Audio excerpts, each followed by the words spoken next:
Let's go to Las Vegas, listening on 790 Talk Now, Talk the Rocks. Good morning, Richard. You're up. Go right ahead. Hey, I'd love to see Sharon Engel take on Dean Heller. He sucks. He's going to lose. All the Trump people hate him. All the conservatives hate him. This guy needs to go. Well, I think there is a serious problem that he faces. The problem from the Trump people. I mean, but the problem is that there's no, at least not that I've heard of, there is no major candidate willing to run against him. I mean, he's got a ton of dough. He's got $5 or $6 million in the bank right now.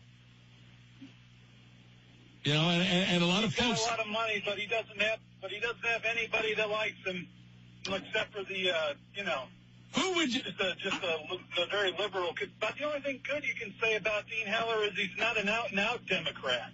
Well, he is a very, very nice guy. I like him personally. I think he's made a number of key tactical mistakes.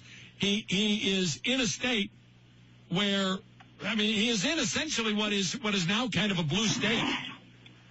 And, you know, winning in this kind of a state requires you to make a few adjustments. The same way, I'll say that being a senator from the state of, say, Maine, being a Republican from Maine ain't easy.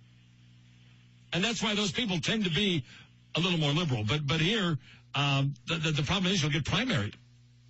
By the way, has anybody heard of a primary? No. Anybody? Because I have not heard of anybody rising up to primary Dean Heller. And I think he is vulnerable. I think he's vulnerable on the right. Could there be some sort of Tea Party candidate, maybe a veteran, that would run against Dean Heller? I don't know. I really don't, but I do know that he's vulnerable right now. And this thing of voting, or at least saying that he opposes the repeal and replacement of Obamacare, I think is troubling. I think he's tiptoeing through the tulips is what he's doing.